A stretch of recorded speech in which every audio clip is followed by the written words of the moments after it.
Good morning, ladies and gentlemen. So I just want to take a few minutes and again remind you what you had to do for me by Friday. So by the end of class Friday, you have to have two sources that you are going to use. Remember, these two sources can be anything. You're going to have 8 sources altogether, and of those 8 sources, you're going to be required to have at least 2 interviews. But these first two that are due Friday can be anything. Of course, you have to make sure that you're meeting our requirements in terms of finding credible, authentic sources. So that's why I really, really want you to have this done by the end of class Friday, so I can use spring break to look over your projects and get a sense of whether you understand what it means to do authentic research. Okay? So I'm giving you class time to actually locate your 2 sources, to actually start your research. And once you've identified your 2 sources, then you need to actually create 10 note cards on EasyBib. So let's go ahead and walk you through this and kind of give you a sense of how I would go about doing this. So you want to start, if you haven't already, by logging into your EasyBib account. Make sure you're going through your student Gmail account, because remember, you want to make sure that it's automatically logging you in. Okay? As you can see, mine, I cleared all of my projects so I can start fresh with you guys again and just walk you through how you would go about doing this. So you want to go ahead and create a new project if you haven't already created one for my class, which you were supposed to do in class on Tuesday. So go ahead and just simply name it something, either iSearch, Research, etc. Do not change the default style, leave it for MLA 7. Okay. And then once you have it, you want to go ahead and share it. So the one I just created is this one at the very bottom, as you can see, March 20th. Okay. You're going to share that with my teacher account. And you want to give me full editing rights. And I've already checked my emails. About half of you guys have already shared your projects with me. Okay. So once that's done, let's go ahead and actually get to some research. Now, I'm going to actually start by doing what so many of my students do. They just go straight to Google, and they want to type in a question.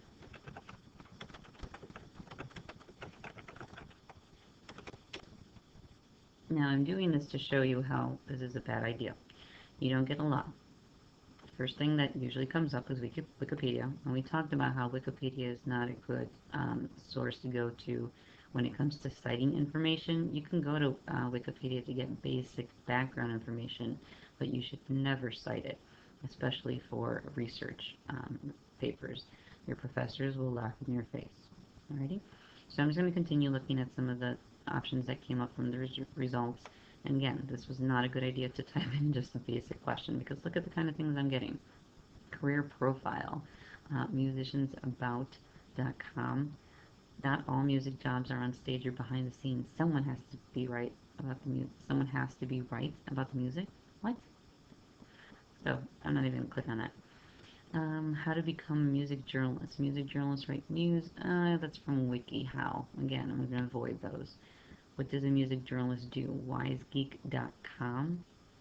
That could be a bit intriguing. Who the heck is Wisegeek? So I'm just going to click on it.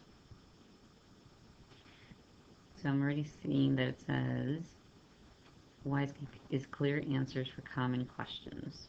I don't know about this site. Oh, look at that. I wasn't even on here for more than 10 seconds and I already have a giant ad popping out at me. I'm not feeling comfortable with this site. I'm not going to even bother. I'm just going to go back. Okay. To continue then, music writing cliches that need to be retired. Our expert said breaking into music journalism. Guardian. Hey, this could be interesting. The Guardian, I know from prior experience, is actually a well-known newspaper. So, I mean, I can tell right away this is the newspaper that I'm familiar with. And our expert said breaking into music journalism. Oh, okay, so it's actually Q&As with some of their well-known music journalists. Okay, so just skimming through. 2010 is when it was actually written, published. And I'm just skimming through doesn't really give me much about music journalism. It just tells me about how there's going to be a question and answer session with these people who have experience with music journalism. So, while it's from a credible source, it's not giving me great information. So, nope, not going to even bother. Go back. Continuing, I'm still not really finding anything. So, as I said, it's not a good idea to go ahead and just type in questions. Let's go with what I've told you to do and actually go into the Boolean searches and the keyword search strings that we've been talking about. Okay, so I'm going to start with what I feel is most important, and I'm going to group it. Okay, and I actually am going to do this just to kind of see what comes out. Just music journalism. Let's see what comes up. Again, Wiki, one of the first ones that comes up. How to become a music journalist. Then we start to get some different ones. Tweens put own spin on music journalism. The Columbus Dispatch. Interesting. So this could be a possibility because we know it's coming from another publication. CMJ hosts a panel on music journalism exploded. It's a .org site. Talk about MTV News. This could also be really interesting. It's relevant. Let's go ahead and click on it.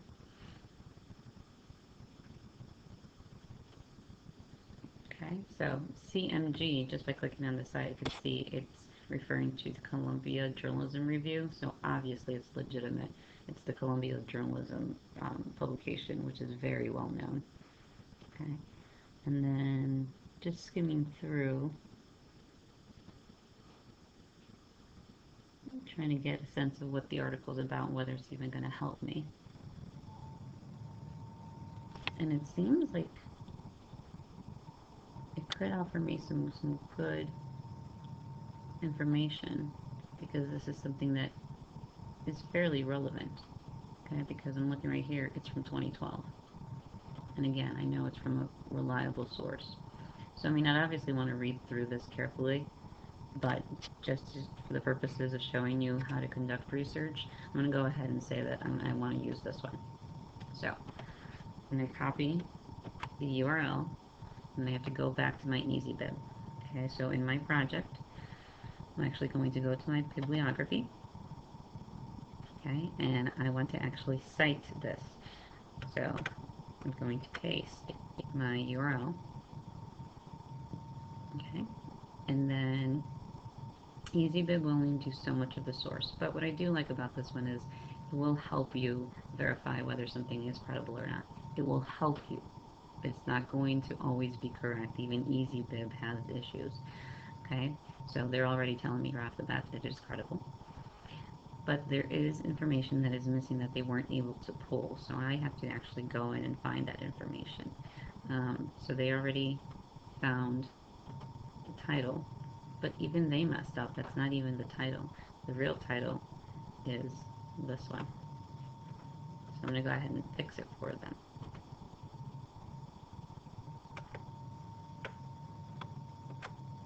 Okay. My author, Hazel Sheffield.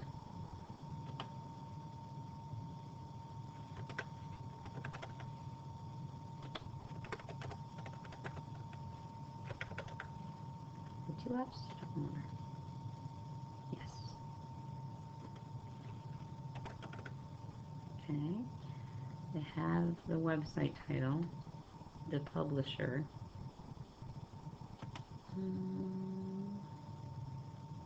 I mean, the publisher is the same as the website title. It's the Columbia Journalism Review.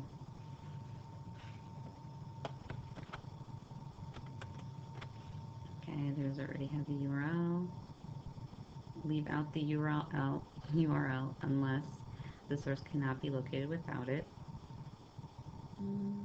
Electronically published. So when was it actually posted to this website? October 16th, 2012 at 3:50.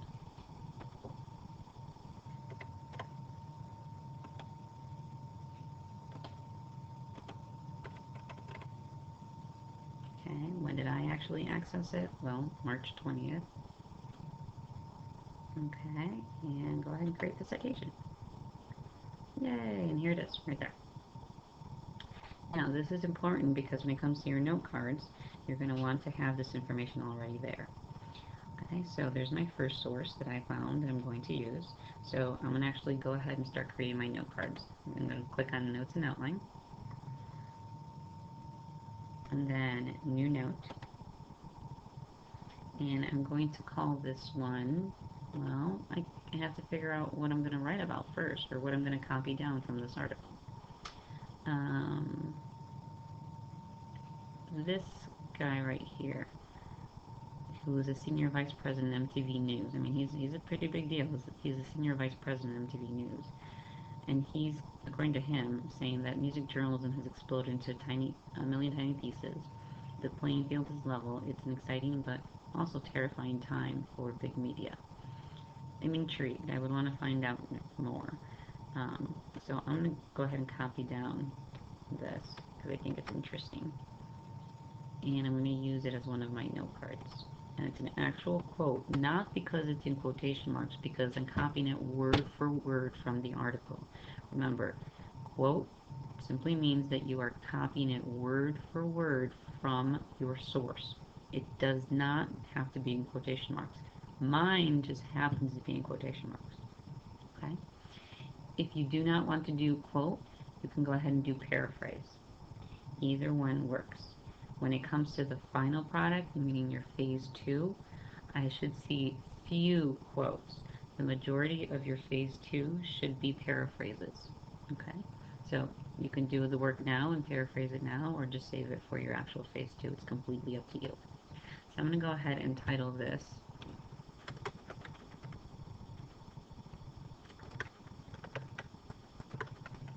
Expert Advice, because he seems to be an expert on the area of music journalism based on his role. Okay. Now here, the drop-down menu, that's where you actually tie it to your source. So it's actually already in EasyWeb, so it came from that specific source. Okay, and I'm going to go ahead and save my note. Okay, and I have one of my 10 note cards already completed.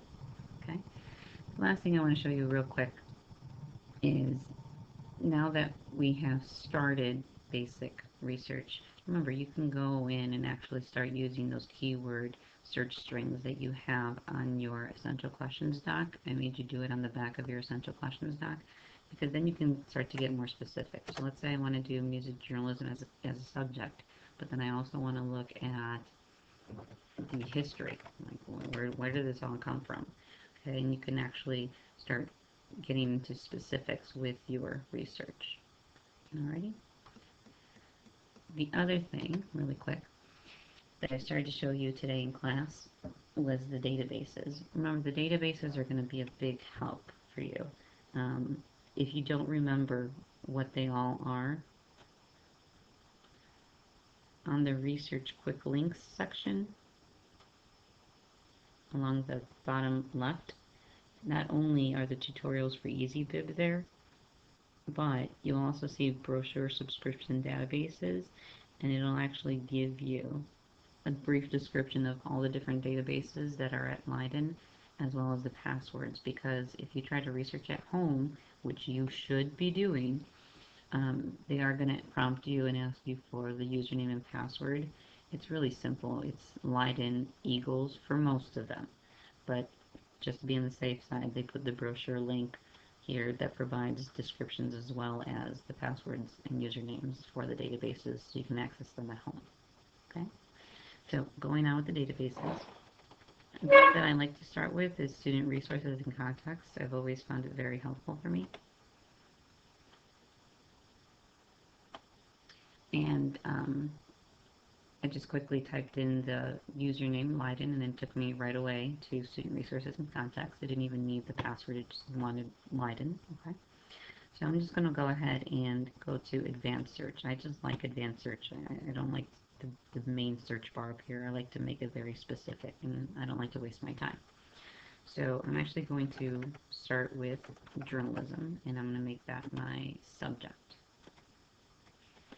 And then notice it says and, so it's also going to search for, well, I want specifically music journalism, that's going to be a keyword. Right, and let's just see what comes up.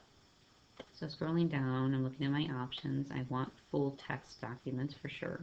You can do peer-reviewed journals if you want. It'll give you more. You could specify the date if you don't want anything that's too old. And if you're doing research, why are you going to do anything over 10 years? It's ridiculous. Why are you going to do old research? Focus on things that are new, relevant, current. Okay? And then you can even specify if you want specific types of sources. Alright, so I'm going to go ahead and search.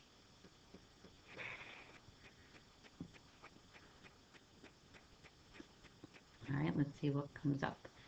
So 12 academic journals, and it even gives me other subjects that I can research and look at. Interesting, but let's go with these 12 first and see what comes up. The Pulitzer Prizes. Okay, so a very famous journalism award that's given out. Language Corner, to Facile by half. Syracuse University announced an inaugural class of 16 students in its Goldring Arts Journalism program. Huh. Off course, how the hip and ambitious coverage of pop culture at our most influential newspaper manages to miss half. Huh. This sounds intriguing.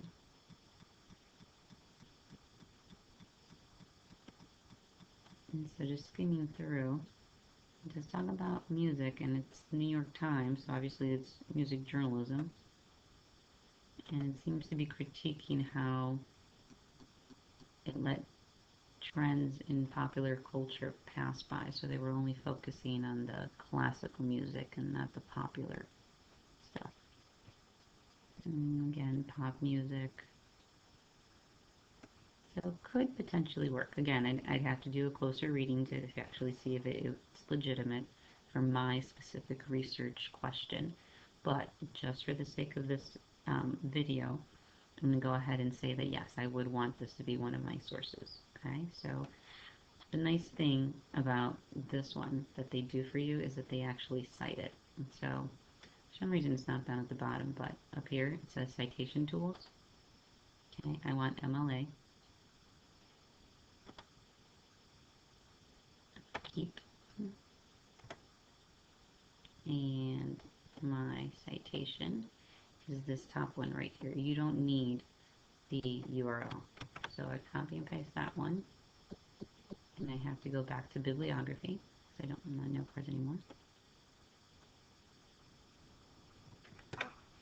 Oops. Oh. For the databases, you don't have to worry about typing it in here because it's not a website. You go to all 59 options, right paste citation, and then you just simply paste it in there. Don't worry about the underlining. That's perfectly okay. And then just go ahead and create citation. And it's been added for me. So now when I go to notes and outline and I create note cards for this source, it'll show up and I'll have two sources here to choose from. Alright? So that's pretty much what I wanted to walk you through for today. Just so that you can make sure to get your assignment done for Friday. If you have any questions, feel free to email me. I'll be checking my emails via my phone throughout the conference. And I've already touched base with Emily and Dominic in terms of photo assignments. So I'll be continuing to look at all of the things that you guys are posting and more on the photos in the next tutorial. Alright, ladies and gents, I will see you after spring break. Have a wonderful spring break and have fun at Safe Celebration and the Junior Assembly if you do end up going.